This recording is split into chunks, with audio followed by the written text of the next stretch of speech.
Now, tofu is this Asian food. It's made from bean curd, and usually when you go order in a restaurant, it comes in these rectangular pieces. On a lot of computers, when fonts had problems and they didn't have them, they were missing that character, you would see a square rectangle.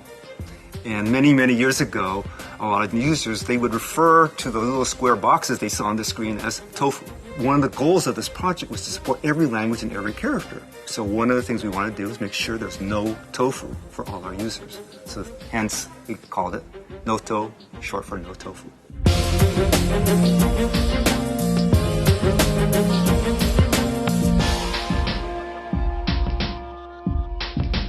Google started as a search company. Our mission statement is we want to make all knowledge universally accessible and useful to people. And so we've embarked on other things beyond search, like building these devices like Android, like Chromebooks. So we really needed fonts that really look good on these new types of devices. The quality of the design, the quality of the rendering. I really wanted to make these devices work in all languages. You know, over 800 languages, over 100,000 characters. I don't think anyone has ever done that before. We really needed a reliable partner. A company that had the ability to create really well-engineered fonts. So Monotype was a great match for these requirements. Early on, we established a way of making a proposal to Google of what the typeface would look like. Screen grabs and pictures of typefaces in use, especially in these minority scripts where very few people have ever made typefaces. We relied on signage or engravings on buildings and that sort of a thing as reference material to show to Google what these new scripts might look like. Some of these smaller used languages or some of these more academic or dead languages, I think it's really important to preserve these things. And without this digital capability, it's much more difficult for that cultural growth to occur. In each of these cases, we're making it possible for that language community to create a digital patrimony or heritage with their literature and their traditions.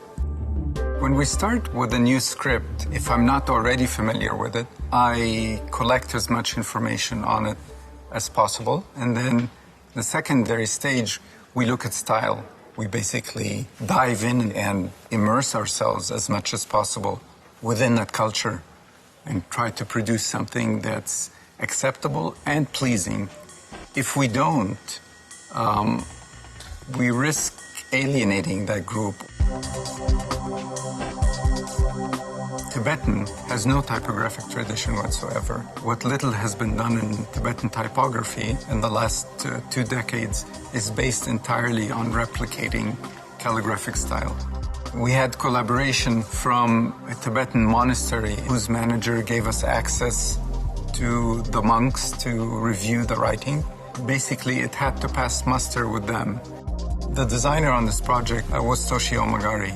Basically, he wanted to learn enough about the tradition of the calligraphy and the look, the desired look in Tibetan writing.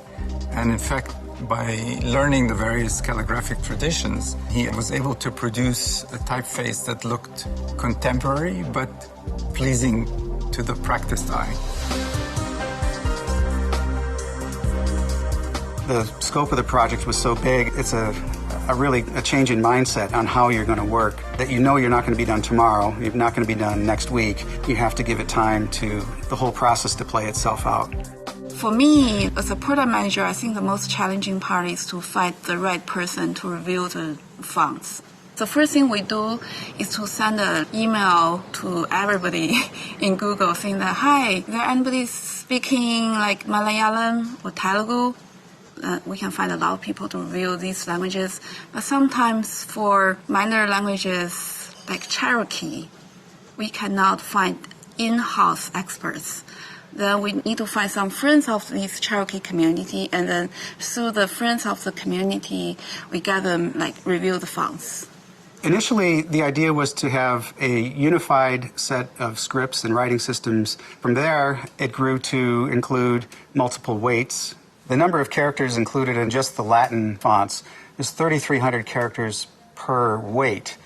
So it grew quite geometrically from the original concept. it was a big investment. It was a big investment of time, of engineering, of money. And the other thing about this font, it's open source. So it's not just for our products, it's for all products, that want to use it. Any person in the world that wants to use these fonts, they're at their disposal. Basically, we got emails every day saying that, can we use this font in our automation system? Can we use this in the TV on the flight? Yes. Our answer is always yes, you can use this. Feel free.